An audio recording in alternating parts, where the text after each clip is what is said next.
Ito ang nakakatuwa. Alam nyo, naisip lang namin yan. Yung sa akong staff, si Henry Ching, sabi niya, Kuya, mag-isip tayo yung pag nanguhuli, search warrant.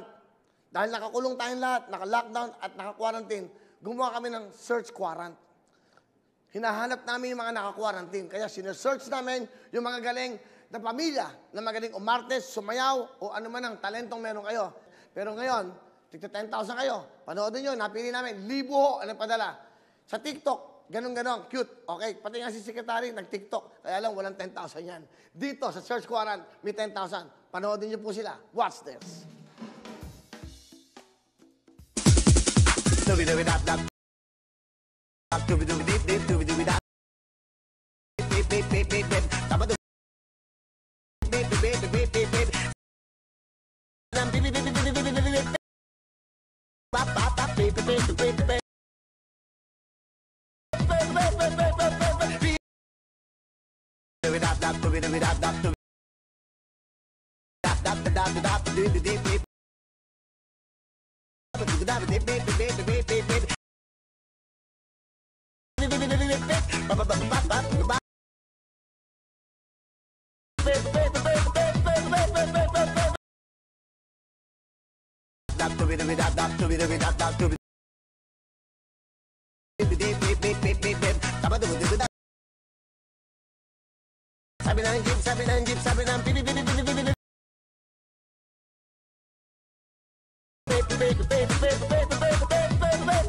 Ako si Tatay Rainier.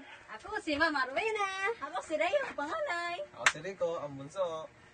Kami ang Atindino Family mula sa Camarin, Caloocan City. Hey, hey, yo!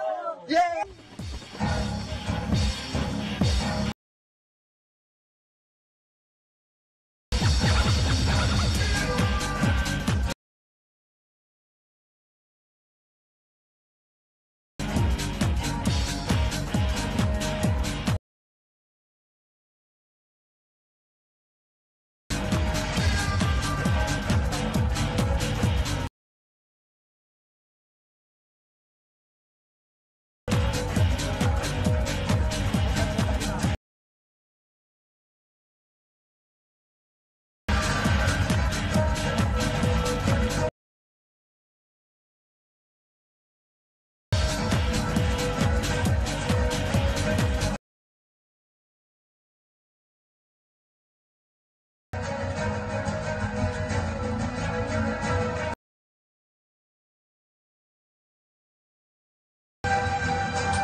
Thank you very much. Yung pong dalawang pamilya po na nagpadala po ng kanilang video para po sa ating search warrant.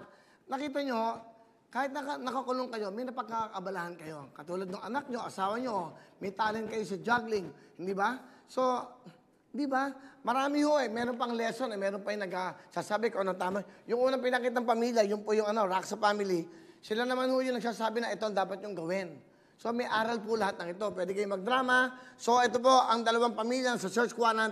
Kasi wala itong talo dito. Pinili po namin magagaling at masasaya. So, nakakatuwa. Ito pong Raksa family at Atindino family. Pareho kayong meron kayong tig sa 10,000!